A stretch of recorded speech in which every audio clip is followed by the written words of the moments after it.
Guys இப்ப ரீசென்ட்டா பார்த்தீங்கன்னா, பிஹைண்ட் வுட் அவார்ட் ஃபங்ஷனுக்கு வந்து நம்ப ஆதிக் ரவிச்சந்திரன் அவர்கள் வந்திருந்தாரு. ஸோ ஆதிக் ரவிச்சந்திரன் அவர்கள்ட்ட பார்த்தீங்கன்னா, நம்ப ஆங்கர் கேட்ட கேள்வி என்னன்னா, "சார் என்ன சார் AK64 படம் எப்பதான் வரும்? ஸோ AK64க்கு எல்லாருமே பயங்கரமா எதிர்பார்த்துருக்குறோம். இப்போ வந்து AK64 படத்தோட ஷூட்டிங் வந்து எப்போ ஸ்டார்ட் ஆகும்ன்ற மாரி நீங்க அப்டேட் குடுத்திருந்தீங்க. பிப்ரவரி மந்த் ஸ்டார்ட் ஆகும் அப்டின்ட்டு. இப்போ வந்து மார்ச் மந்தே முடிய போது. படத்துடைய அப்டேட் என்ன சார் அப்டின்ற மாரி கேட்டதுக்கு, படம் வந்து பயங்கரமா ரெடி ஆயிருக்கு. நல்ல ஒரு ஸ்கிரிப்ட் அப்டின்ற மாரி ஒரு பக்கம் சொல்லிட்டு இருந்தாரு. ஸோ இப்போ பார்த்தீங்கன்னா, ஆதிக் ரவிச்சந்திரன் சொன்ன விஷயம் என்ன அப்டின்னா, ஸோ AK64 படம் வந்து AK65 வந்து கொண்டு போயிட்டாரு ஏகே. ஸோ AK65 தான் வந்து நான் ரெடி பண்ண கதையா இருக்கும். அது வந்து AK64க்கு ரெடி பண்ண கதை தான். பட் சிவா சார் வந்து உள்ள வந்துட்டாரு படத்துக்கு. ஸோ இந்த படம் வந்து சிவா சாருக்கு உள்ள வரதுக்கு மிகப்பெரிய காரணமே வந்து ஏகே கூட ஒரு மிகப்பெரிய ஃப்ரெண்ட்லியா இருக்காரு நம்ம சிவா சார். தென் அதே மாரி பார்த்தீங்கன்னா, ஏகேக்கு ஒரு மிகப்பெரிய கம்ஃபோர்ட் ஜோன் குடுத்து டைரக்ட் பண்ணக்கூடிய ஒரு டைரக்டர் அப்படின்ற ஒரு மிகப்பெரிய காரணம் தான். அதனால வந்து இப்போ சிவா சார் கூட வந்து படம் பண்றதா வந்து முடிவு பண்ணிட்டாரு நம்ம ஏகே. ஸோ அதே மாரி அஜித் சார பொறுத்தளவுக்கு அடுத்து என் கூட வந்து படம் பண்ணுவாரு.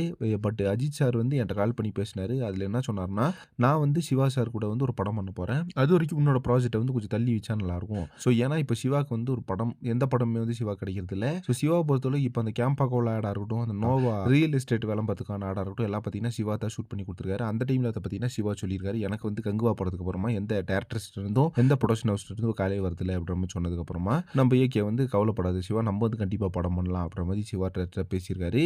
பேசின ஸ்பாட்லயே பார்த்தீங்கன்னா, நம்ம ஆதிக் ரவிச்சந்திரன் அவர்களுக்கு ஃபோன் கால் வந்து பண்ணி பேசிட்டு, ஸோ அடுத்த படம் நம்ம பண்ணலாம் அப்படின்ற மாரி ஆதிக் ரவிச்சந்திரன்ட்ட பேசியிருக்காரு. அதனால ஆதிக் ரவிச்சந்திரன் பார்த்தீங்கன்னா, இந்த படத்த விட்டு வெளிய போயிட்டாரு அப்படின்ற மாரி சொல்லப்படுது. ஸோ இத பார்த்தீங்கன்னா, ஆதிக் ரவிச்சந்திரன் அவர்கள் பிஹைண்ட் வுட்ஸ் அவார்ட் ஃபங்ஷன்ல ஓப்பனா வந்து பேசியிருக்காரு. இத பத்தி நீங்க என்ன நெனைக்கிறீங்க அப்படின்றத கமெண்ட் பாக்ஸ்ல மறக்காம மென்ஷன் பண்ணுங்க. அண்ட் இதே மாரி சினிமா ரிலேட்டடான இன்ட்ரெஸ்டிங்கான தகவலுக்கு சேனல மறக்காம சப்ஸ்கிரைப் பண்ணிருங்க.